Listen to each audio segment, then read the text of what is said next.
Engines are everywhere, but there's no doubt that cars are the most common place to find them. Today we'll be talking speed, we'll be talking horsepower, we'll be talking combustion, as we look underneath the hood to find out what turns a car into a speed machine.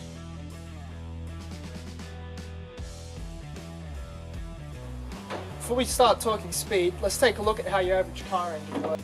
The cycle starts with the piston fully compressed inside the cylinder. The piston descends, and as it does so, it creates a vacuum which sucks in a mixture of fuel and air, just like sucking up water in a syringe. The piston then rises in the cylinder and the fuel-air mixture is compressed, which makes it hot and unstable and ready to blow. A spark then ignites the mixture and it explodes. This explosion results in the rapid expansion of the gas in the cylinder, which pushes the piston down with a lot of force. The piston is attached to a shaft which spins as a result of the explosion, pushing your car forward.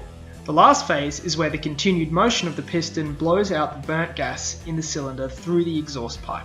The piston is then at the top of the cylinder and will pull more air-fuel mixture in when it descends, starting the cycle again. So this cycle will repeat over and over and over really quickly in your car.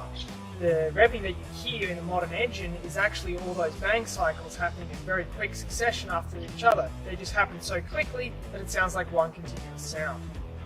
So in a modern engine you have complex electronic timing that is used to make sure that each of the cylinders, whether it be 4, 6 or 8, all are operating their cycles slightly out of sync so that they work together to push the car forward or against each other. So it makes sense that a car with more cylinders is going to go faster. However, there's more to it than that. The actual size of the cylinders themselves also play a part.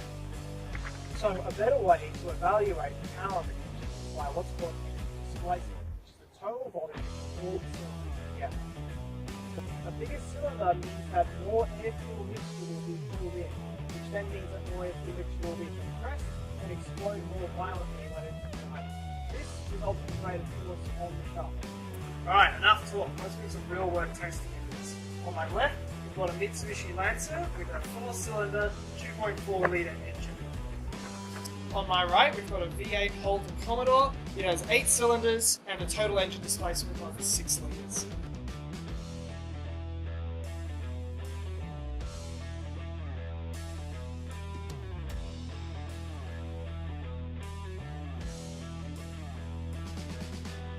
Okay, we are in the Mitsubishi Lancer, which is a 2.4 litre engine, and we're about to see how long it takes us to get from 0 to 100.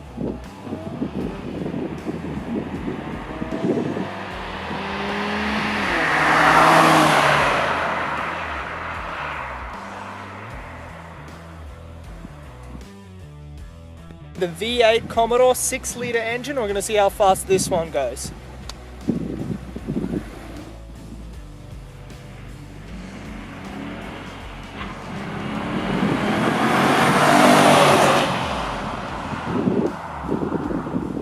So, unsurprisingly, we see that the V8 takes the win out of this particular test due to the bigger size of its engine.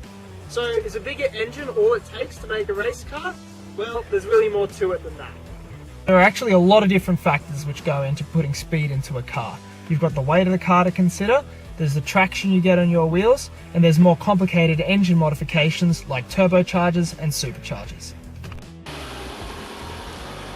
Thanks for watching our video today. If you have any questions about how engines work, please leave a comment, like and share. Until next time, I'm James and we're the Scientific Edge.